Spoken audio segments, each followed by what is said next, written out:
ప్రభువైన యేసుక్రీస్తు నామములో మీ అందరికి సమాధానం కలుగును గాక. ఆమేన్. ఈరోజు ఒక చిన్న వాక్యాన్ని ధ్యానించుకుందాం. 143వ కీర్తన 10వ వచనం. నీవే నా దేవుడువు, నీ చిత్తానుసారంగా ప్రవర్తించుటకు నాకు నేర్పుము. ఈ వాక్యాన్ని దేవుడు దీవించునుగాక. ఆమేన్. ప్రియమైన దేవుని బిడ్డలారా, దావీదు గారు అంటున్నారు, దేవా నీ చిత్తానుసారంగా నేను జీవించడానికి నాకు నేర్పించు అంటున్నాడు. దేవుడు మనలో నుంచి ఏం కోరుకుంటున్నాడు, ఆయన చిత్తం ఏంటి అని ఒకసారి ఆలోచించినట్లయితే 1 తెస్సలోనికులు రాసిన పత్రిక 4వ అధ్యాయము 3వ వచనం.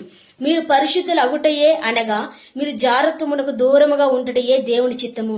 చూసారా ప్రజలారా, దేవుని చిత్తం ఏంటంటే మన పాపంలో ఉండకుండా పరిశుద్ధులుగా ఉండాలని దేవుడు కోరుకుంటున్నాడు.